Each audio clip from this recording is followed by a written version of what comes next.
Good evening and welcome to Under the Hood. It is Thursday, September 28th. I'm Eli Karp, host of Under the Hood, and tonight with me we have Happy, Gannon, both making their Season 2 debuts, and Matt is back. So we've got a lot to get to tonight. Really, so much has been happening in the sports world that has really outside the lines. And we're going to start because this bombshell was dropped. I forget if it was Tuesday night this thing started coming out or if it was yesterday.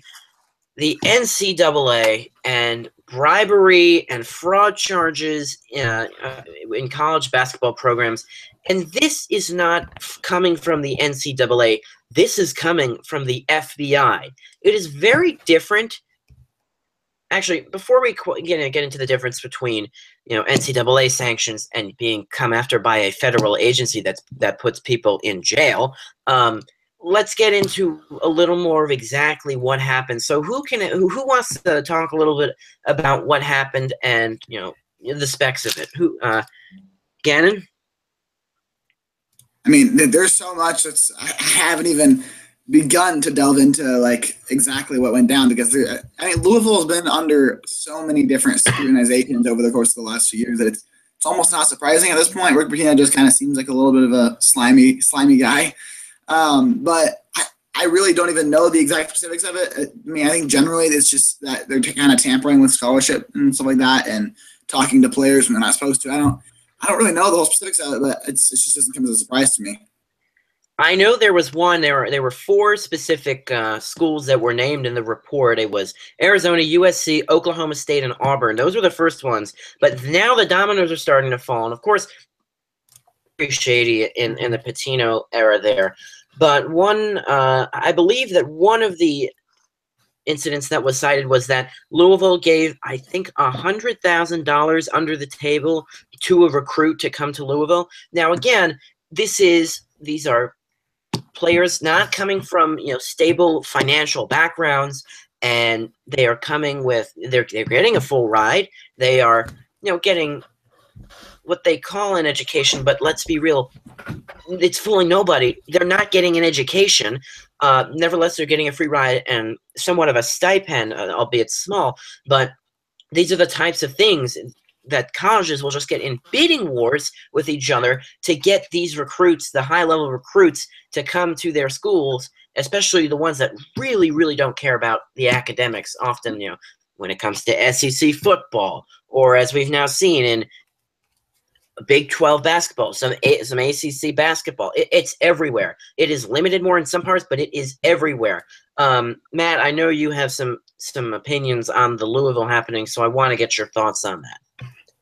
Well, I'm obviously not a very big fan of Louisville just because they've always been shady, but I think it's obvious that Rick Pitino has always just been a shady coach, and I just think that it's about time that the NCAA got found for, this has been going on forever, and I saw Charles Barkley said today that there isn't one program in America that doesn't have something going on, and I think that's very true with every team. There's something going on, and I just think that it's finally, obviously the NCAA wasn't going to do anything because they're getting billions on billions from these shoe companies, but it's kind of sad that another federal agency had to step in to find out what was going on.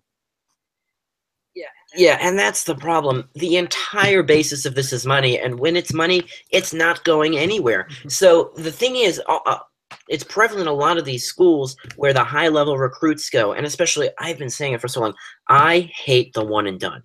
I absolutely, if you are going to go to college to play basketball, education, don't stay for just 1 year. At least stay for 2 years. But the one and dones are killing the idea, have killed the idea of college basketball. And that is why I so love to watch and invest in rooting for a team like a Wisconsin, who do not get the 5-star recruits or the blue chips like the blue blood programs do, but they'll get the 3 stars and the 4 stars, and they will, we just saw it last year with Bronson Koenig, Nigel Hayes. Who else? Who was the third one? Bronson Koenig, Nigel Hayes. Zach Showalter. Zach Showalter, also he was there for. He might have been a senior as well. That is a team which. It's insane and unbelievable that the success that they sustained for that 4-year period, making it to 2 Final Fours, 2 Sweet 16s, 1 championship game in an era where one-and-dones dominate college basketball.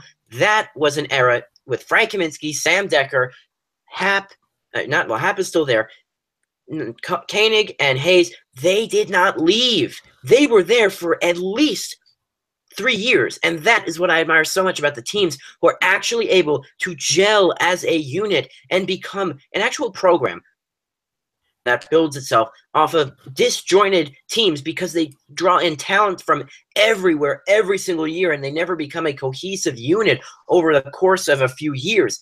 But it has become such an issue. People love the talent that a one-and-done brings, and I understand that, but it kills the college game. Send them to the NBA. Don't kill the college game that was never meant to be like that. And the shady money dealings that are beginning down at the AAU level with the shoe deals. That is where it all begins, and it only rises up. So this is a huge issue. I don't know how exactly it is going to get resolved because this is only scratching the surface in what happens. Obviously, Pitino was a shady character. It was the classic winning covers up everything, as it has, and I think we will see that more, as the investigation broadens and opens up some more light to the other schools that are involved in these dealings. But Pitino, the winning covered it for then. Everyone's like, well, when's he going to do it? What's going to happen now? And finally, the hammer was brought down. You can no longer, possibly do whatever lines of whatever in the locker room during halftime and come out looking possibly like he might have just done some drugs. But that is that. Rick Pitino is out. He's good, really good X's and O's coach. Can't do it. It's terrible. I want to get your thoughts because clearly a similar thing, at least with the bribery and the benefits given to players happen in college football. It's just that there's no such thing as a one and done because you have to stay for at least 2 years, I believe. So I want to get your guys' thoughts. Now the question, it's an age-old question, but it has to be asked again because of what has just happened. Athletes be paid. I am torn on this issue because of the findings that come, the new information that comes in every so often. Happy, I'm going to start with you. The amount of times I've gotten this question is insane. And this is from going to a sports broadcasting camp and all that. And really, it's really tough. I have to admit, my opinion has changed over the years. Before, I was like, you know what? I feel like there's a chance for them to get paid, but I just don't see a way that logically fits that they can get paid. Because here's what you do. You see, okay, the college basketball players want to get paid, and the football players want to get paid. And these schools, a lot of these schools, they don't make money off of some of these programs. So they can't generate money and then give it to the students. And then you have to say, okay, is it just Division I athletes, Division II, Division III, and then you have to go other sports? Should football get paid as much as tennis, lacrosse, baseball? There's just so much in the NCAA. Obviously, has so much more on their plate that they need to worry about today. I don't think they would even consider it anytime soon.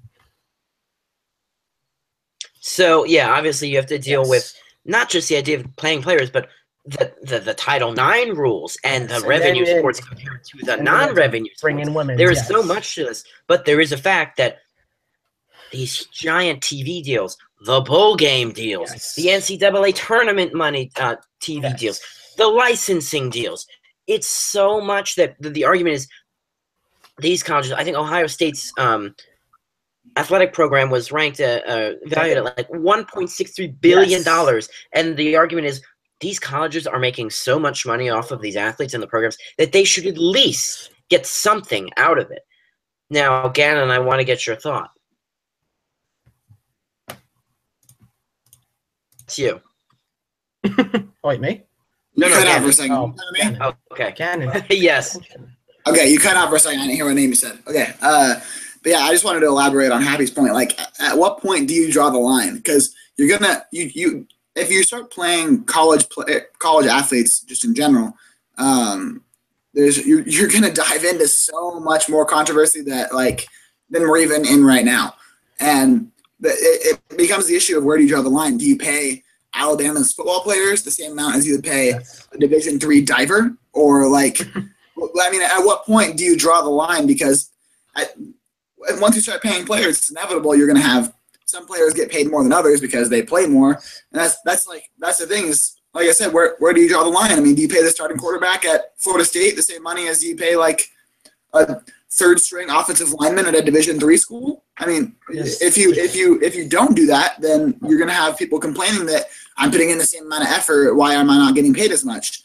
And I just think it has to, like Happy said, there's no logical way to actually distribute money. Also, where's that money going to come from for programs that aren't as funded as things like Alabama football or Duke basketball or some of the SEC baseball teams? Those teams make a lot more money than you would see in a smaller program. And I just don't see where the money comes from. Yes. Now, it completely dives into another idea that turns into, well, why is this sport, even though certain revenue sports are just worth much more, it becomes, sport favoritism, and that dives into then a whole nother ideological issue. But aside from opening up that can of worms, Gannon, should they be paid in the first place? Cut out again. Yeah, you cut out. Should they be paid in the first place? I feel like, they're getting paid a scholarship to go to college. Yes. I mean, to me, what this is the issue of what's the difference between if you have an academic program like MIT or something like that brings in a lot of money based on studies and experiments. Should there students that are attending there on their scholarships, should they get paid? I mean, I feel like you can't just focus on athletics, and I just don't think there's any way you can possibly go about it. It's such a hypothetical that I don't even think it's even something worth considering. Yeah, I mean, it's one of those things. It's almost like planning infrastructure. It's really bad at the moment. Like you need a new highway, but it's just going to cause so much inconvenience over the next 5 to 10 years that you can find a way to postpone the issue until it truly can't exist anymore. This, we'll see if it's a tipping point or not. Matt, should they be paid? Well, it sounds like such a great idea to have them be paid, but then you hear about all the players at University of Florida, for example, that are being suspended because they can't even handle the benefits that they have right now. Like, I think was it Antonio Callaway, their star receiver, that got suspended for misusing his food money or whatever, and then he also got caught stealing money from credit cards. And it's just, when they're getting around anywhere from 30 to 60,000 in full scholarship, no matter what. And when they can't even handle that, it's just, why would you trust them with getting paid? I mean, it's just, obviously there's some outliers, but still, it just doesn't sound like a good idea.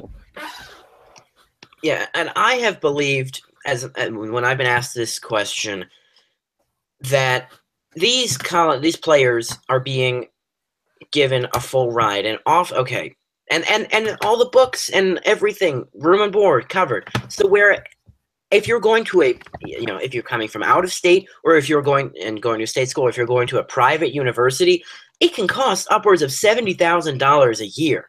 And if you're going for 4 years, that is nearly $300,000. So when athletes are given full rides and they get the benefits that they do, even if they're not being paid, they can't really contest the idea that nothing, because they are getting so much more than anyone else. And I wholeheartedly believe in the idea that players should get an education, because you don't know what's going to happen in life. You don't know how things will turn out in the NBA. You don't know if an injury is going to end your career and what you might need to do. Kurt Warner always had a backup job as a grocery bagger. That's the kind of guy he was. In case his career went down, he was going to have a job. No, it wasn't a prestigious, a white-collar, high-paying job, but it was a job, and he had a backup plan. Now, education, this goes back to the issue of the broken system, because this is a broken system in college sports, because there is no time to go to class. Obviously, you see the things on Bleacher Report, the video that Luke May goes back to class after he hits the game-winning shot over Kentucky. Look at this guy. It's 8:30 in the morning the day after. That doesn't happen that often. It really doesn't. And Josh Rosen, UCLA quarterback, who is a highly projected draft pick in this year's upcoming NFL draft, he put it very bluntly that it's nearly impossible to be a full-time student and a full-time football player. The same applies to basketball and some other sports as well. So this is just in general. I don't know how to fix it. I'm not going to present a solution to you tonight, because I'm just going to say it's a broken system, because the idea that college athletes are being the argument is that college athletes are given so much and that they're given a free education and a full ride, but they're not getting an education. That's the issue. They need to be given an education, and the only way that happens is if the athletic time is reduced. And when does that happen? When the TV deals become less lucrative and when the licensing deals become less lucrative. And then once they start getting an education, people can truly, truly stop asking for college athletes to be paid, because really I think, and I do advocate for the athletes, and I don't necessarily like how the big business is dominating all of this, but I don't like how any of it is going down, because I don't like the big TV deals in this, and I don't like how the players want money in this as well. So somehow this is a broken system. College sports, especially right now, college basketball, might never be the same this week, and whatever continues out of this, we have no idea what it might look like. The one and done might be a thing of the past in a couple of years, especially if Adam Silver decides to switch or modify the 1 year after high school rule. Is there anything else, any other thoughts that we'd like to deposit on this college athlete segment? We're good. Okay, let's see. Again, if you're watching, we do have a few viewers at the moment. Please do submit your questions. I see Diamond Sword is here. It's good to have you back. We will get to the NFL players taking a knee momentarily. So to the NFL now. We'll end with the anthem. Let's just talk regular storylines for now. Let's take a brief societal break before we get back into the more heavy stuff. Fantasy. Let me just say, I'm going to toot my own horn a little bit, that when everyone was like, oh, look, I got Spencer Ware. I'm like, the guy you want is Kareem Hunt. And the guy you do want is Kareem Hunt. The man has a touchdown of 50-plus yards in his first 3 games. That is in the NFL, especially the first 3 games of your career. And he has been an absolute stud for fantasy, because those long touchdowns get you bonuses. He's gone, I believe, for over 100 scrimmage yards in all 3 games. He is just racking up points, and these aren't against teams that are absolutely terrible. The Chargers defense is okay. Okay. New England defense, we'll see. But still, it is very promising. Who else do we like in fantasy? That's not necessarily, a name brand. Let's start with Gannon. Oh. Oh. We'll get you in a second, Matt, and then after we'll say about Todd Gurley. Oh, I did not want to talk about Todd Gurley. Right now in fantasy, I'm loving life. That team is a disgrace. What's a disgrace? Your team. My team is great. I somehow acquired a team of last year's best player at every position, or at least top 3, and Todd Gurley now breaking out.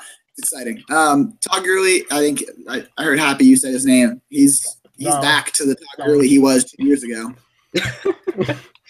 And for those of you who don't know, Happy picked Todd Gurley. Was it 5th overall last year? And he was terrible last year. So Happy is off the Gurley wagon. Made it to the finals. Again. Oh, sorry. No, we digress. I'm not even going to say it, but Stephon Diggs and Adam Thielen are the 2nd and 3rd highest receiving yards leaders in the league right now. I'm just saying. That was something I understand. It's fine. I saw that on Instagram yesterday. It was who's the leading receiver? Forget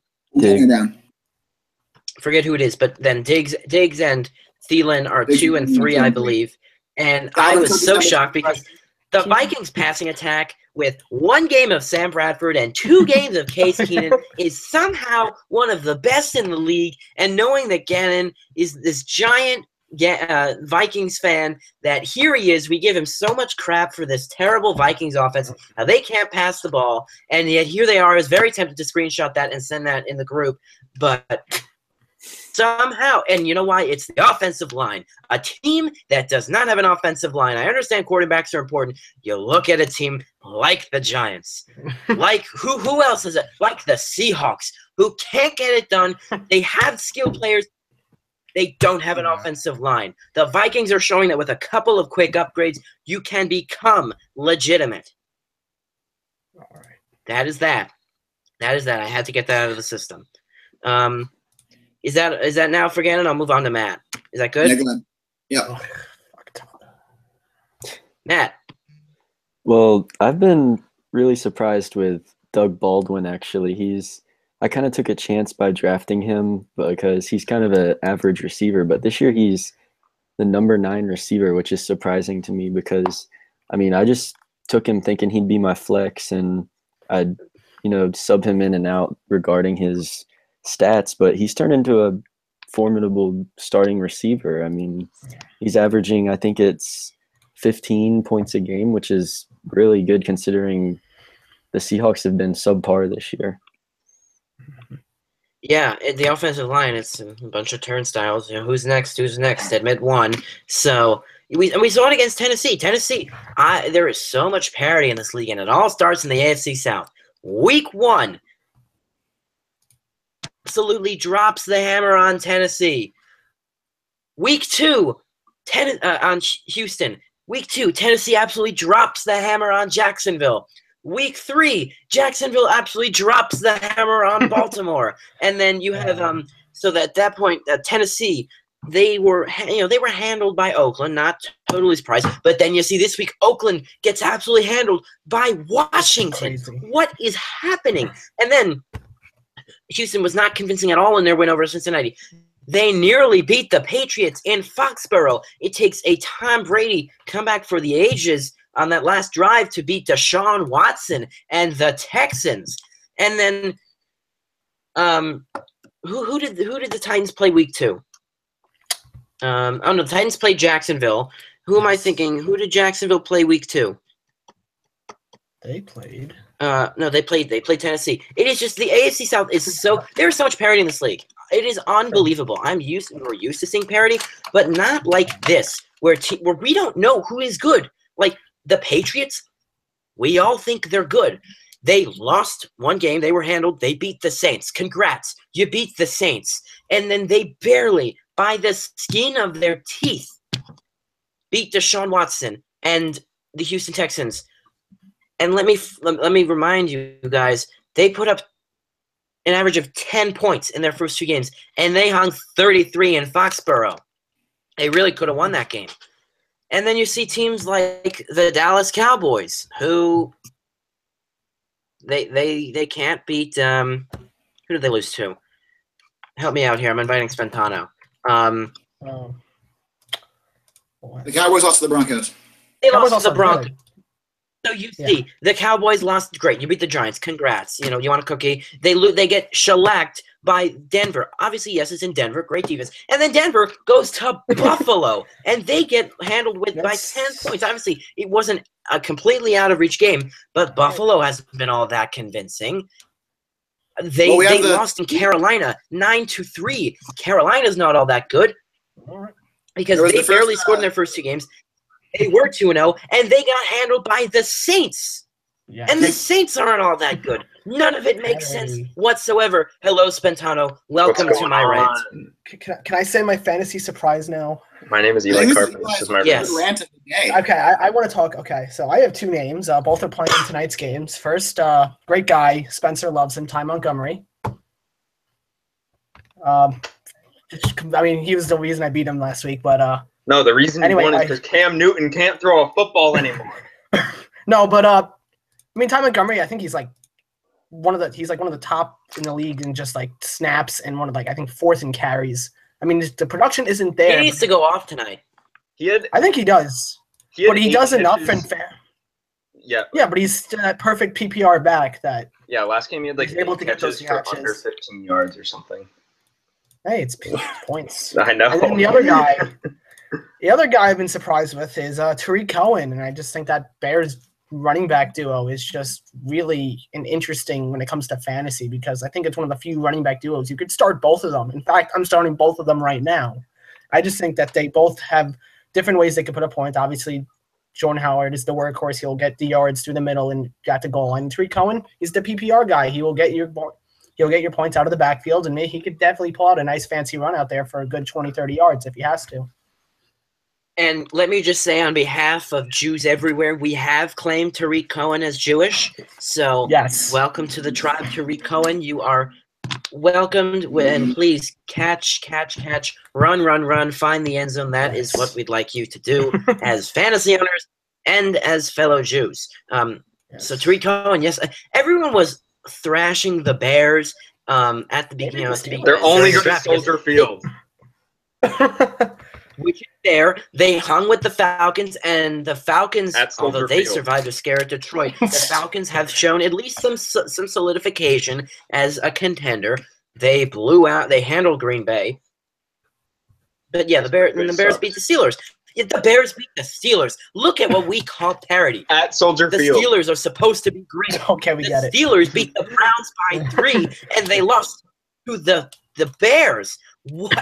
Actually, I am just dumbfounded by what has actually going on in this league. Right. We'll get to the protests in a second, but the on-field play, week 3 was a fantastic week of play, I have to say, especially the Thursday night game where we never saw 80 points coming. Oh. A lot of the 1 o'clock games, which were absolutely just marvelous to watch, but the NFL is, I would say, worth watching because of the parity at this point. And I know ratings are down. This is a game to watch. There's no other way about it. Any other NFL storylines we want to hit before we talk about the anthem? You arrived, so I don't know if you have any initial thoughts you would like to let the world know. I think that it's good that the Cowboys can win unconvincingly because when they win convincingly, then I'll be more confident. That statement didn't make much sense. Well, that is a blanket statement if I've ever heard one. Cowboy fans. Because winning more convincingly makes me confident. I think that is a shared value of fans everywhere. Yeah, but they won by 11 and played pretty bad. So that's what I was kind of getting at. Yeah, but Arizona's a tricky team. You can't judge Arizona either. How do you judge Arizona? 3 weeks. Exactly. But still you should have an idea of who is good. Like, you actually don't. The confidence in the Patriots isn't even what it usually is, although it will be. We know it will be. I don't know. That defense is horrible. Mm-hmm. Yes. Who's going to lose? Is it Nick? I mean, yes, Gannon. Yes, but yeah. Oh, yeah, Ty. There we go. That's nice. I was just going to say, to me, this happens literally every year.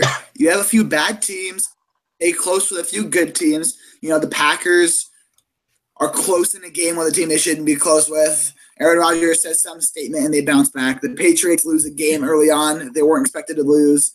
Everyone loses their minds. Oh, the Patriots and Green Bay are not the same team, and then they go on a big rally at the end of the year where you have a few bad teams that beat good teams or good teams that have injuries. It happens literally the first 4 weeks of every NFL season are chaotic. We won't know actually where we're at. Just consider, like last year, week 5, the Vikings were 5-0.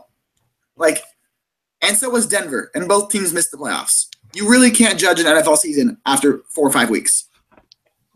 Until week 7, week 8, there's literally no judgment you can place on the NFL. Well, the one judgment I will make is that I've given up on the Giants season. I think that's somewhat fair to say. They're 0-3. Very, very, very few teams in NFL history have come back to make the playoffs from 0-3. And for a while, it looked like, wow, they stink. And it was true. They did stink. And then the offense decides, this 95-degree heat and these injuries on the Philly defense are finally opening up for something. Let's take advantage of it. Put up 24 in one quarter. And then the defense, which is supposed to save the day, decides, let's give it back. And look at this. We're 0-3. Never forget that they were 0-3 at half. According to Austin. He's like, this season's over. They're down 7-0. And now he is right. He is right. Oh, yeah, 3 quarters later, right. Give him one more game. Should be an interesting game against the Bucks. Bucks they've only played 2 games. They got handled in Minnesota by the Keenum Cart-led Vikings. So we'll see how Jameis responds at home. They're very comfortable at home. All right, famous Jameis. Let's get to the deep stuff, and that is the national anthem protests, kneels, whether. And let me just establish this: they are not protests of the national anthem. They are not protests of the flag. People become confused and misconstrue the purpose and the identity of the protests because people aren't careful with their words. The president called them protests of the anthem and protests of the flag, but they're not. They are protests of injustice. Every team or every player who has come out and given reasons for protesting the anthem, not the anthem, but during the anthem, has said they have the utmost respect and love for those in the military and the armed forces serving abroad and for the country. But this is a way to influence change in the country for the better, protesting injustices using their platform. And obviously this blew up on Friday when at the rally in Alabama when Trump said NFL players who kneel for the anthem, SOBs. He said that any one of them who kneels should be fired. And that got the attention of the football world for real, besides just Kaepernick. 7 of them who donated $1 million plus to Trump's inauguration, they took a stand against him too. But let's establish this. Shannon Sharp made a great point that it took a lot for these owners to be, to actually notice this. It's not because they wanted to, but it's because these are rich people who don't like to be told what to do. And Trump said, fire these people.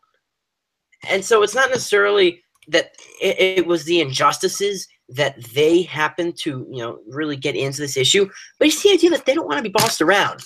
But I do applaud the owners who have stood with their teams, whether it is by kneeling or linking arms on the field, because the best thing coming out of this is that the sports world is unified. And even those who don't believe in protesting during the anthem, they still are expressing their views freely and are expressing that they understand why people do it. And I think the idea and the active discussion and the understanding of why these protests are happening is one of the better things to come from this. So I want to get your thoughts. I'll go in order, and I'm going to start with Happy. So, I mean, I think you said everything that I've been thinking about this. Do you support it? Yeah. Well, yeah, I think, I mean, I like to look at both sides, and it's just, look, there's a lot of I think you need to come back to me. I need to rethink my thoughts. All right. Who is, again, I'm sure you're ready to go. You're usually a chock full of comments with this. Yes.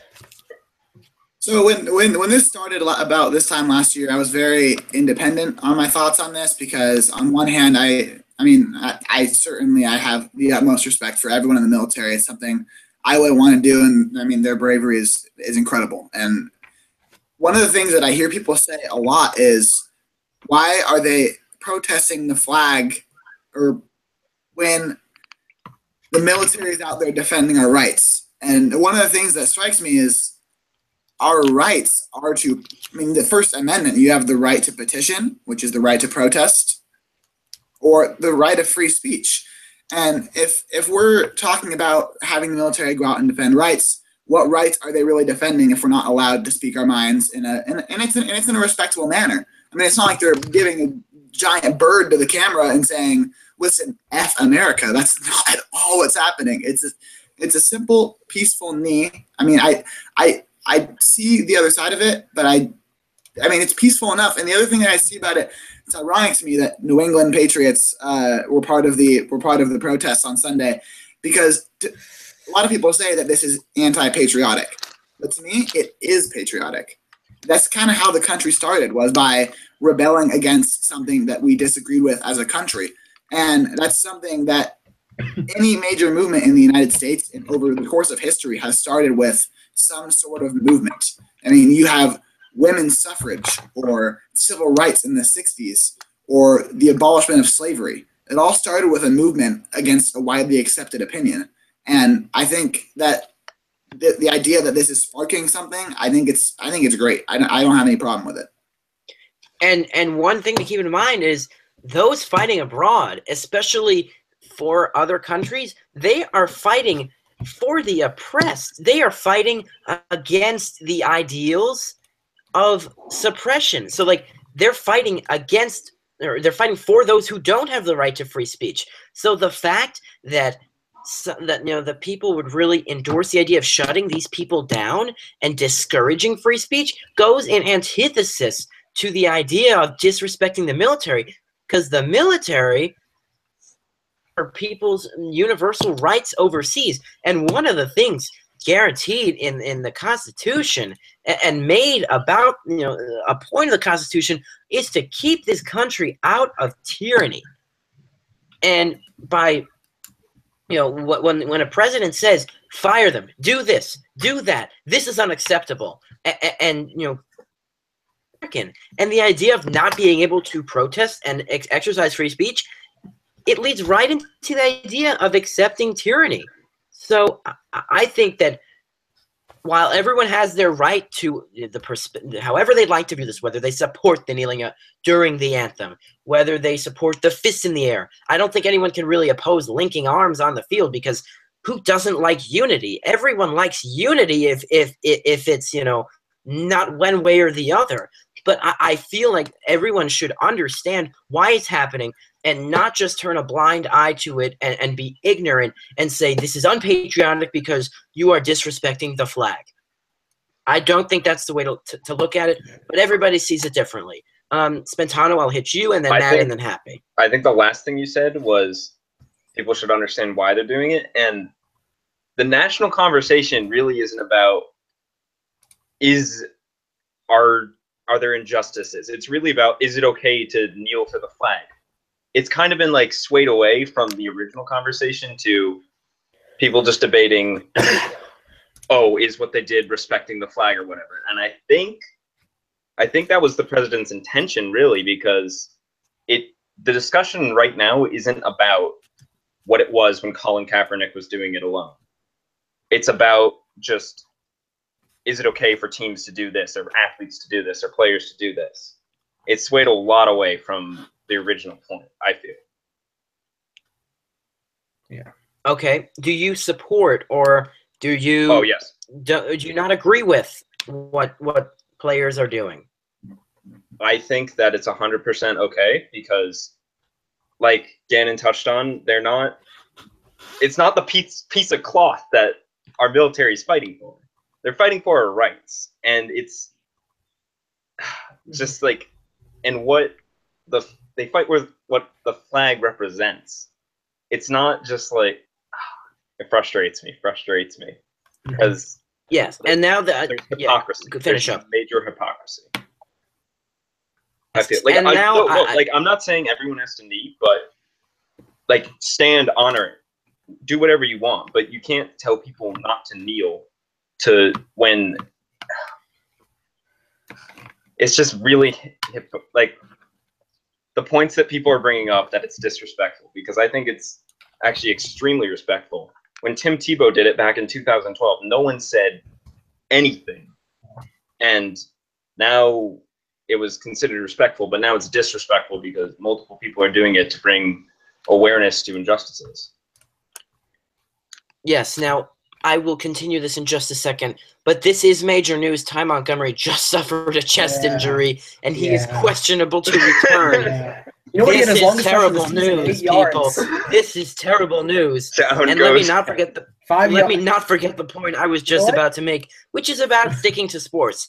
We have stuck to sports for now a season and 2 episodes, but it's about time because there is a line that needs to be addressed, especially with how the two are more interwoven than ever today through social media and just the interconnectedness of today's America and world. To stick to sports. You know why? Because they're people just like you and me. They are, if you were to go, if you have a job, say you work for a bank. Now, you're not known because you work at a bank, but you will still have your Twitter and you can say what you want. And that the athletes are people too. They are not just players who put on pads and helmets and dig other men into trenches and push them further so that their teammate can run pigskin a bunch of yards. They are people too, and they have feelings and they have thoughts and opinions just like everyone else, and they have the right to use it just like everyone else. Sports is just their profession. So the fact that people want to tell them not to get involved in other issues, they're citizens like everyone else. The same thing with sports journalists. They're citizens just like everyone else. It doesn't have to influence their reporting, but they are citizens just like everyone else. And so in today's America, when sports and politics are colliding more than ever, there cannot be sticking to sports and not weaving it in. Even though you have the president now who's not even sticking to politics. So the fact that people would say stick to sports, no, let's even the playing field here. That is my little rant on stick to sports, considering you probably won't hear it for a while. And Matt, let's go to you. All right, so it's obvious that their motives are correct and that they need to, obviously their motives are correct and they've gained awareness for their cause, right? And I guess the question now is, what are they going to do with it? So obviously the whole country is talking about kneeling for the anthem and the issues that they're presenting, but what are they going to do with it? And Michael Bennett and I forget the other 3 that sent in the memo to Roger Goodell. I think Doug Baldwin, Michael Bennett, and Pete Carroll, they want a sit down with President Trump. Well, yeah, that, and I think that the memo they sent in to propose a month of awareness, like they have breast cancer awareness and military appreciation month. I think that a month, like, for this issue, I don't really know what they would call it, but this issue that they're presenting, like for the NFL, would be a great idea. But I guess my thing is that it's great that they've raised awareness, but what are they going to do now? I mean, you haven't really seen the actual action in changing anything. Like, they could just, Redskins players who were protesting the other night, they could just go right down the street and talk to President Trump about their issues. And I just really think that they need to do something about it instead of just raising awareness. Matt, you bring up a really good point. And I'm sure this has probably been on a lot of people's minds. Week 3, this happened, the president's comments happened just before, the Sunday games on week 3. It happens the Friday before. Obviously, there's going to be a huge response. How are people going to focus on it come weeks 4 through 17? Obviously, the issue, not an issue, but, it is kind of calling it just a straight issue, not necessarily a problem, but an issue. How is it going to be addressed going forward? Are there divisions within the locker room? Because clearly there have been talks in the locker room because players are divided on how they feel about this. But there are the players who have been clear in their intentions. The Anquan Bolden, even though he just retired, we'll count him. Malcolm Jenkins, Michael Bennett, Doug Baldwin, Pete Carroll, people throughout the NFL who have actually dedicated themselves to social change and justice. And we need to see more of this because, sure, if you are going to take part in this, you have to decide on the level of activism that you want to take on as an NFL player. You can link arms all you want, but if you go home and you completely just sit on the couch and you do absolutely nothing to at least help the dialogue, discussion, and justice in this country, then you might as not well link arms or kneel for the anthem. So kneel during the anthem, excuse me. But you're right. How are they going to continue this? Because 1 week can be completely forgotten about very easily. They need to make this an issue that people don't forget about. Happy. Yeah. Okay. So, yes. First, I just have a couple of thoughts on what everyone said. First of all, yes. I think my point of view is really just I personally don't mind what people do. If they want to knee, they want to lock arms, they want to do whatever they want. I don't watch sports for political stuff, like political jargon, if you will. I watch sports to escape that because it's really what goes on in our daily life, especially in today's world. What we see on social media and what we see on the news, it's all going on with Trump or whatever, what's going on outside. Sports is really the one escape that a lot of people have from all the political stuff going on in the world. So for this to cross over, it started with Kaepernick last year, and I mean, Eric Reed, the Niners safety, even said, I think this past week, is that he even went out and flat out said that he doesn't believe that the players are really agreeing with the cause of Kaepernick. They're just doing it to really just spite the president because he spoke out against them. So that's really just a couple of views that I had about the whole situation. Yeah, I completely understand this. The sports are an escape from the political mess or whatever you want to call it, the tension that is in this country.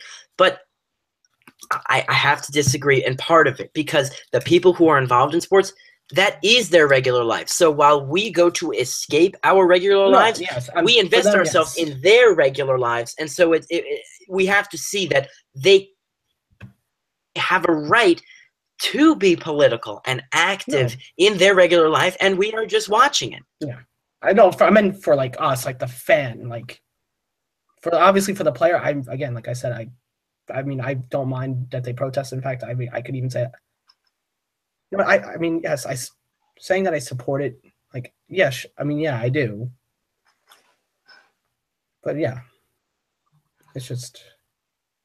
I'm saying, I said from the fans' perspective, like it's the escape.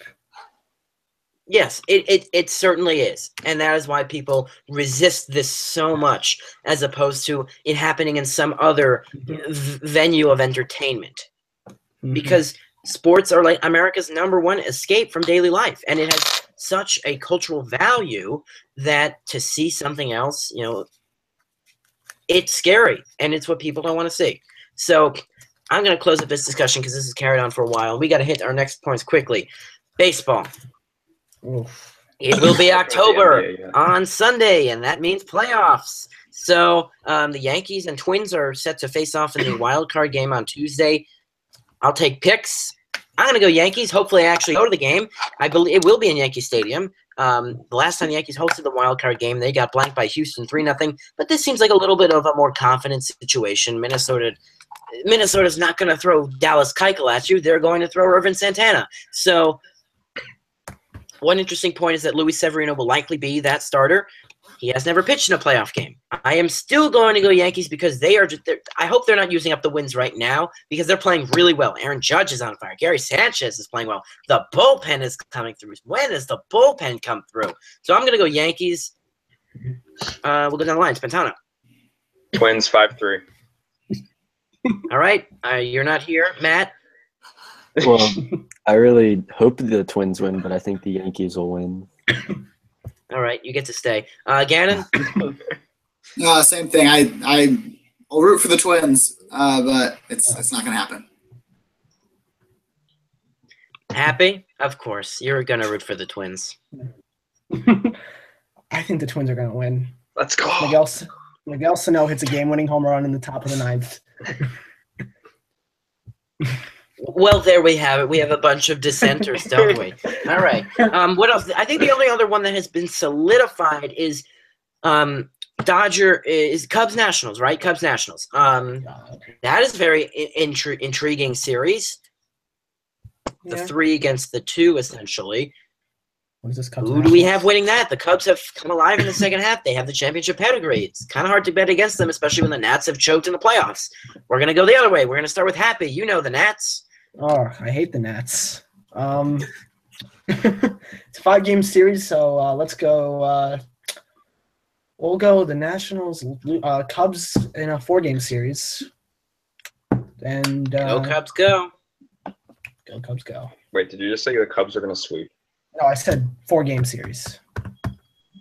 It's a 5-game series. 5 games. My bad. It's all right. All right, Gannon. I'm going to agree with Happy. Cubs in 4. Matt. Nationals in 5. Nationals in 5. Spantano? Nationals can't get it done. This is the year. Nationals in 5. Yeah, I'm gonna go. I'm gonna go Cubs in 5. Only because we actually saw it a couple of years ago. The Nationals were up huge in the divisional series against the Cardinals, and the Cardinals came back from like 6 runs in a game 5, and absolutely stunned them. And the Cubs have the Cubs ever won a huge elimination game, a rubber game on the road in the playoffs? You know, they have. So I'm going to say if it comes to that, the Cubs are going to manage to win. They almost choked. But they did. But they won. They won. And they broke the Cubs. Because of 38-year-old David Ross. Hey. Exactly. Who doesn't love David Ross? Are there any other set matchups in the playoffs that we can talk about, or is that it for now? Look, Green Bay's already up 14-0, and probably Ty Montgomery has none of those points.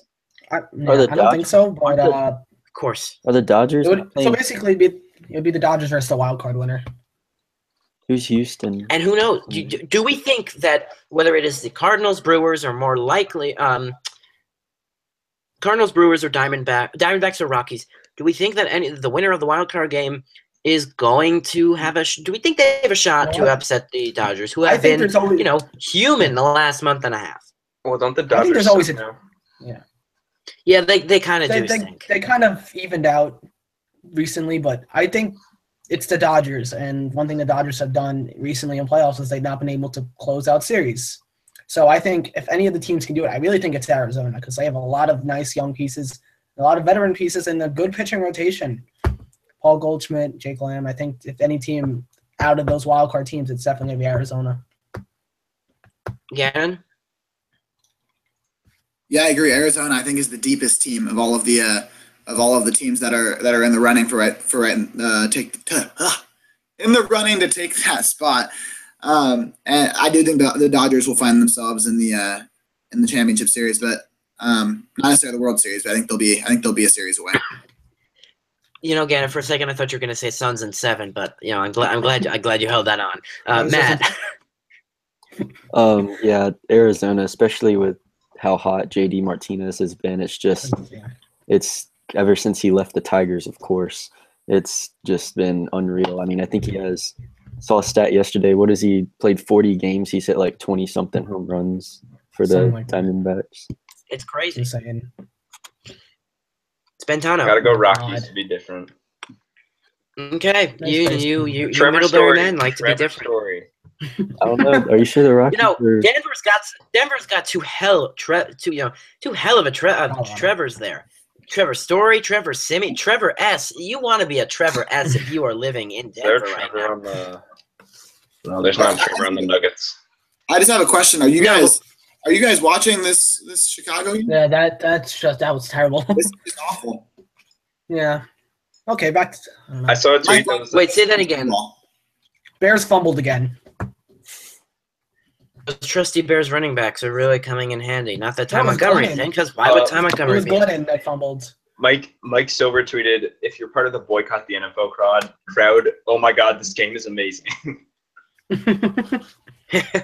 I tell you, Twitter really has field days with this, and I do enjoy some of it. All right, we're gonna keep moving because we've been on for a while. NBA. Just brief minor draft lottery changes not in effect for this year, but for next year makes the bottom 3 teams all have the same percentage to win the lottery, and then I believe spots like 4 through 12 or 4 through 14, 15, 15. 4 through 4 through 13, 14. 4 through 13, their percentages are bumped up just slightly. D-Wade to the Cavs. What kind of a difference does it make? This will be our final shot, and we will be done for the night. No And see you Melo? next week. No Melo? Let's start with Matt. What about Melo? What about Melo? Fine, we will. You can talk about Melo if you want to. They have some words. Well, Okay, I think Matt.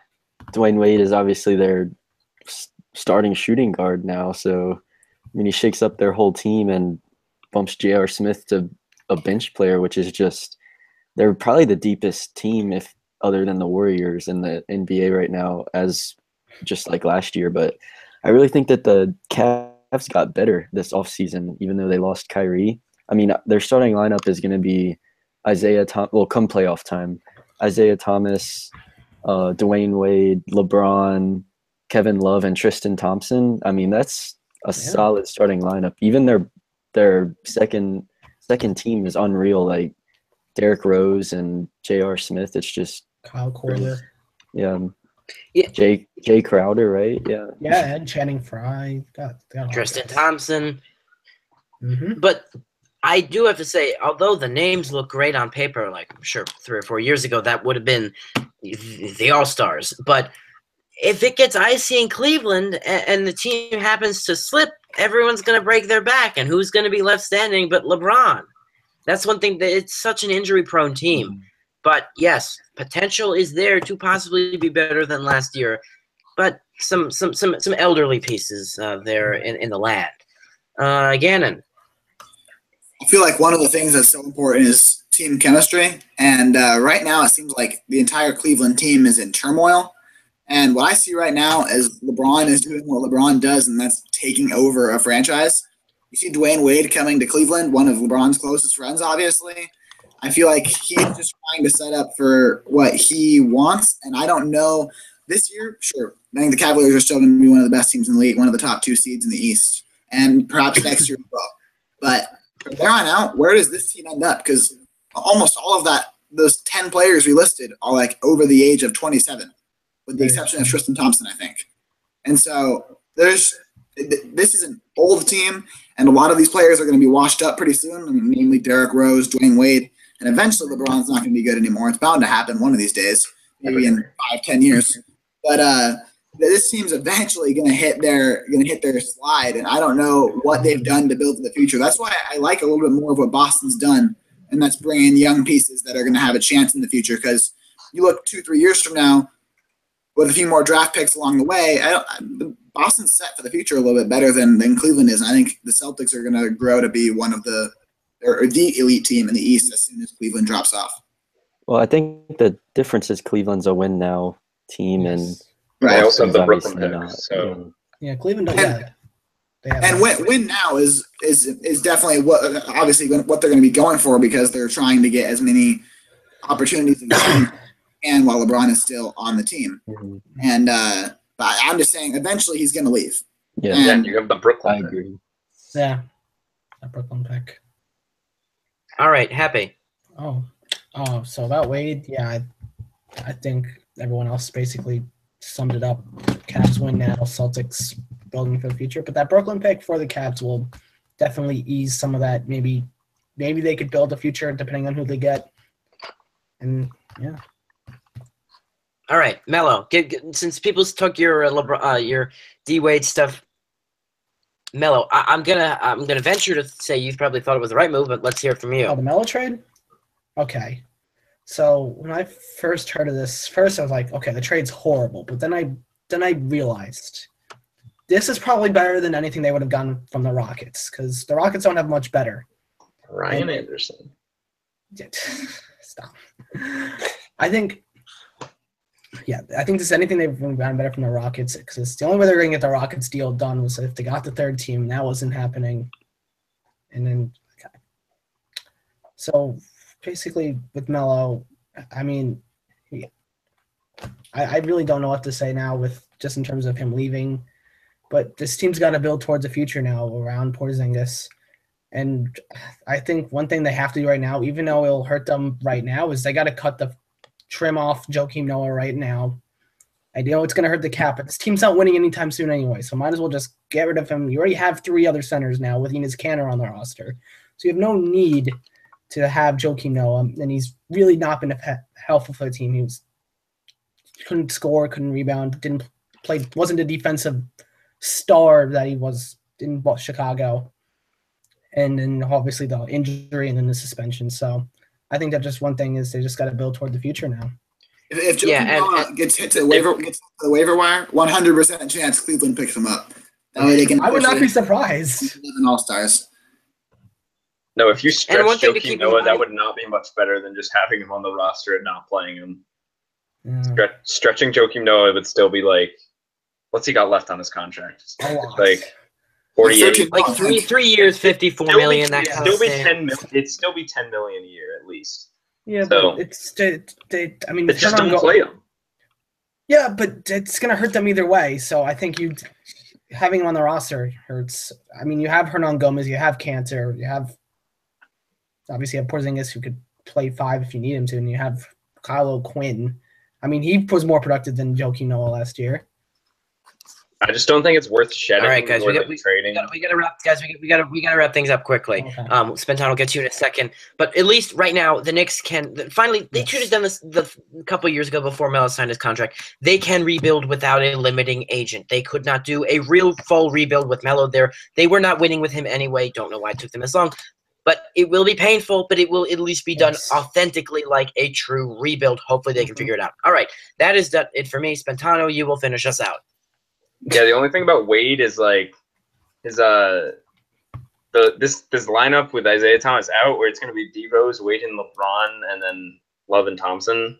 That's going to be horrible for spacing. Like you got a lot of creators there, but I prefer JR with D Rose, but once Isaiah comes back, I'd put Wade in the starting lineup.